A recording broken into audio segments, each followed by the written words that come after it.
दिल्ली में हर दिन कोरोना संक्रमण के मामले बढ़ते जा रहे हैं और मामले इस कदर बढ़ रहे हैं कि दिल्ली की जनता परेशान है। वहीं दूसरी ओर नेता एक दूसरे पर आरोप प्रत्यारोप भी लगा रहे हैं। दरअसल दिल्ली की अगर बात करें तो दिल्ली में एमसीडी पर बीजेपी का दबदबा है। एमसीडी बीजेपी के कब्जे में है, वहीं राज्य सरकार आम आदमी पार्टी की है और केंद्र की तरफ से अलग दबाव है।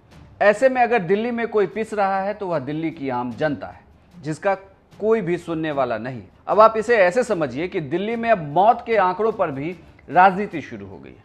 एमसीडी का यह दावा है कि दिल्ली में अभी तक 2098 लोगों की मौत हो चुकी है। दिल्ली के अंदर मार्च के महीने से लेकर के और 10 जून तक का जो आंकड़ा है, उसमें तीनों नगर निगम का मिला करके जिन लोगों के परिजनों को दुखद मौत हुई है, उनका जो हमने संस्कार किया है वो लगभग 2098 केस है, जिनका हमने कब्रिस्तान और शमशान घाट पे संस्कार किया है। ये सभी कोरोना पॉजिटिव केस हैं? ये बिल्कुल सभी कोरोना पॉजिटिव हैं। सस्पेक्टेड जो केस है उनका हमने अलग आंकड़ा दिया था। लगभग 200 केस वो भी हैं जिनका सस्पेक्टेड है, जो संदिग्ध है। दिल्ली सरकार का आंकड़ा 1000 से नीचे का है, आप लोगों का 2098 का है, ये क्या? देखिए, दिल्ली सरकार ने 16 मई को तीनों निगमों को एक नोटिस जारी किया था और वो नोटिस था कि दिल्ली के अंदर जो मौत का आंकड़ा वो मिसमैच कर रहा है। नगर निगम उस समय कुछ कह रही थी और दिल्ली सरकार कुछ कह रही थी। तो उन्होंने जब हमारे को नोटिस दिया तो 17 तारीख को हमने उसका जवाब दिया। उन्होंने कहा कि आप मौत के आंकड़ों को वेरीफाई करके दो। तो हमारे तीनों नगर निगम के जो एमएचओ हैं, उन्होंने सभी डीएचओ से बात करके जहाँ जहाँ जितनी मौत हुई उन सब आंकड़ों को इकट्ठा किया, उसको कंपाइल किया और एक रिपोर्ट भेजी। उसमें भी 230 से ज़्यादा पॉजिटिव केस थे और लगभग 100 के करीब संदिग्ध केस थे। तो जब उनके आंकड़े में और हमारे आंकड़े में डबल का फर्क था, वो आंकड़ा मई से लेकर के जून हो गया है, वो आंकड़ा डबल ही है। दिल्ली सरकार पता नहीं क्यों नहीं सचेत में आ रही है, जबकि अस्पतालों के अंदर मॉर्चरी में लोगों की लाशों का अंबार लगा हुआ है। वहीं जब यह आंकड़े सामने आए तो आम आदमी पार्टी के राज्यसभा सांसद संजय सिंह ने कहा कि अगर यह एमसीडी बात कह रही है तो एमसीडी को अपने डेटा को एक बार फिर से चेक करना चाहिए और अगर ऐसी स्थिति आई है तो यह डेटा दिल्ली के एमसीडी ऑपरेटेड अस्पतालों का ही है। ज़्यादा मौतें दिल्ली के एमसीडी का जिन अस्पतालों पर जो अस्पतालें दिल्ली के एमसीडी के द्वारा चलाई जा रही हैं उनमें ज़्यादा मौतें हुई।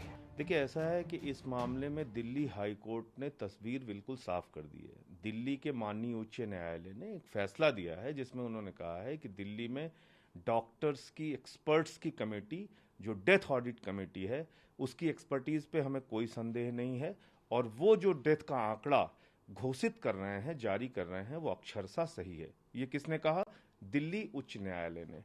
अगर Bharatiya Janata party high court से भी अपने आप को ऊपर मानती है, सुप्रीम कोर्ट से भी अपने आप को ऊपर मानती है और इस महासंकट के दौर में भी अपनी ओछी राजनीति करना चाहती है, तो वो स्वतंत्र है, उस पर मैं क्या बोल सकता हूं।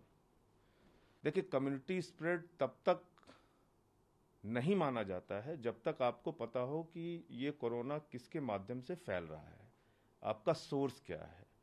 आज की तारीख में लगभग 30% ऐसे केसेस सामने आ रहे हैं जिसमें पता ही नहीं चल रहा है कि किसके माध्यम से ये कोरोना फैल रहा है, इसका सोर्स क्या है, कहाँ से किसको हुआ।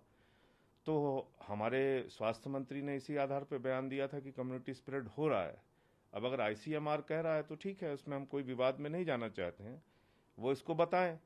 अब जैसे कम्युनिटी स्प्रेड अगर आप स्वीकार कर लेते हैं तो कोरोना संक्रमण से निपटने के क्या तरीके होंगे, वो एक अलग उसकी प्रक्रिया है। तो आप उस प्रक्रिया को अपनाना नहीं चाह रहे हैं और क्यों नहीं अपनाना चाह रहे हैं, ये तो केंद्र सरकार और आईसीएमआर ही बता सकती है। फिलहाल दिल्ली में कोरोना संक्रमण के समय भी राजनीति चरम पर है। विपक्ष लगातार कह रहा है कि केजरीवाल सरकार दिल्ली के लोगों के लिए व्यवस्था नहीं कर पा रही है। वहीं राज्य सरकार लगातार यह कह रही है कि वह लगातार कोशिश कर रही है कि दिल्ली के लोगों का समुचित इलाज हो सके। लेकिन इस राजनीति के बीच में अगर कोई भी शख्स अस्पतालों के चक्कर लगाता हुआ दिख रहा है तो वह दिल्ली की आम जनता है या बाहर से आए हुए लोग जो दिल्ली में अपना इलाज कराने आए हैं।